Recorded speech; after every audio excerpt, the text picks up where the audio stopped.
জন মক্কা মদিনায় সালাম পৌঁছানোর জন্য বলেছেন, কিন্তু আমি জানি না মক্কা অথবা মদিনায় সালাম পৌঁছানোর শরঈ বিধান কি। আমরা উলামায়ে কেরামের মধ্যে এক দলকে দেখেছি, তারা বলেছেন যে কেউ যদি কাউকে সালাম পৌঁছানোর জন্য নির্দেশ দেয় তাহলে এটা তার উপর ওয়াজিব হয়ে যাবে, তাকে সালাম পৌঁছাতে হবে।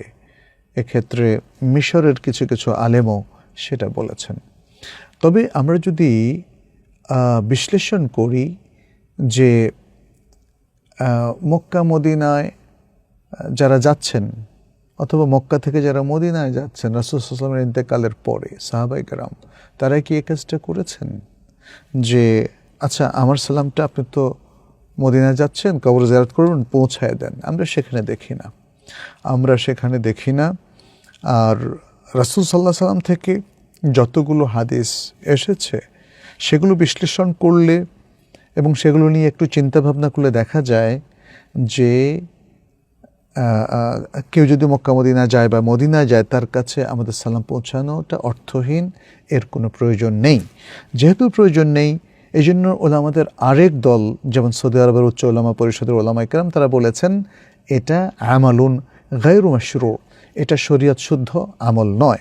তাদের অনেকে এটাকে আমল হিসাবেও গণ্য করেছেন। কারণ এই সালাম পৌঁছানোর, কোনো ব্যক্তি যখন মদিনায় যায় তার কাছে সালাম পৌঁছানোর স্পষ্ট দলিল কুরুনে মুফাদ্দালার মধ্যে রাসূল সাল্লাল্লাহু আলাইহি ওয়াসাল্লামের যুগে, সাহাবাদের যুগে এবং তাবেঈনদের যুগে পাওয়া যায় না। আরও কারণ আছে,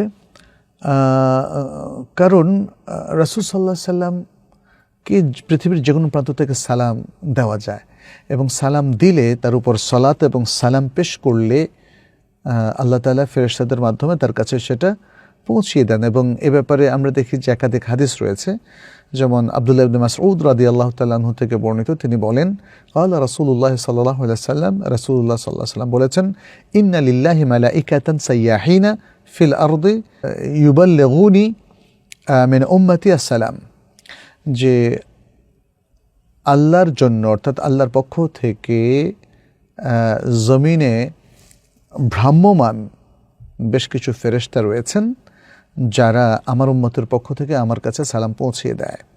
এই হাদিসটা বর্ণনা করেছেন ইমাম নাসাই এবং শেখ আলবানী সহিহ আত-তারগীব গ্রন্থে এটাকে সহিহ বলেছেন।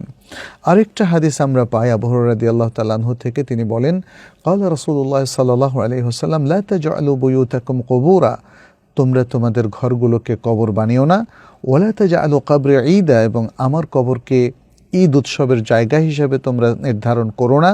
ওয়াসাল্লু আলাইয়া ফাইন্না সালাতাকুম তাবলুগুনি হাইথু কুনতুম, তোমরা আমার উপর সালাত পেশ করো, সালাত প্রেরণ করো, কেননা তোমাদের সালাত আমার কাছে তোমরা যেখানে থাকো না কেন পৌঁছে যায়। এই হাদিসটি বর্ণনা করেছেন আবু দাউদ এবং শেখ আলবানী সহিহুল জামের গ্রন্থে এই হাদিসটিকে সহিহ বলেছেন।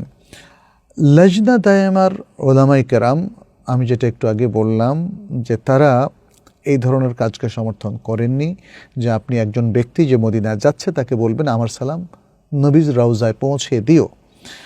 তারা বলেছেন তাহমিলুল ইনসানি গায়রাহু আসসালামা আলা রাসূলিল্লাহি সাল্লাল্লাহু আলাইহি ওয়াসাল্লাম আও গায়রিহি মিনাল আমওয়াত লাইসা মাশরুআন, বলেছেন রাসূলুল্লাহ সাল্লাল্লাহু আলাইহি ওয়াসাল্লাম অথবা তিনি ছাড়া অন্য যে কোনো মৃত ব্যক্তির কাছে যদি কোনো ব্যক্তি সালাম পৌঁছানোর জন্য কাউকে দায়িত্ব দেয় তাহলে এই দায়িত্ব দেওয়াটা লাইসা মাশরুআন, এটা শরীয়ত সম্মত নয়।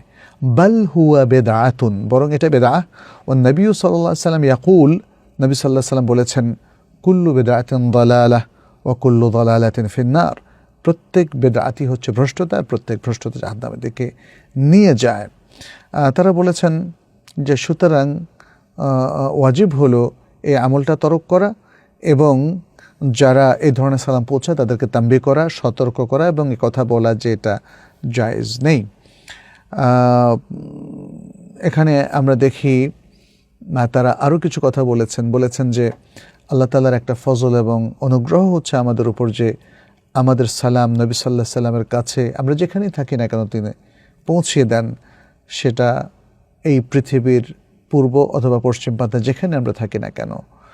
তখন তারা ওই যে হাদিসটা তারা উল্লেখ করেছেন, ইন্না লিল্লাহি ফিল আরদি মালাইকাতান সাইয়াহিনা ইউবাল্লিগুনি মিন উম্মতি আসসালাম, রাহুল ইমাম আহমদ ওয়ান নাসাই ওয়া গায়রুহুমা।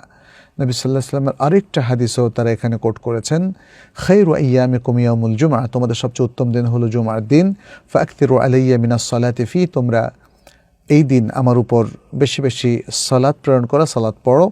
সালাত বলতে এখানে দুরুদ।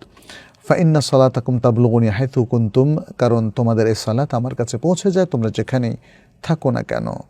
এভাবে তারা আরও বেশ কিছু হাদিস এখানে উল্লেখ করেছেন। এবং এই কমিটিতে ছিলেন শেখ বিন বাজ রাহিমাহুল্লাহ, আব্দুল আজিজ আল শেখ, আবদুল্লাহ গোদাইয়ান এবং Salal Fawzan, Sheikh doctor Bakr Abu জায়েদ।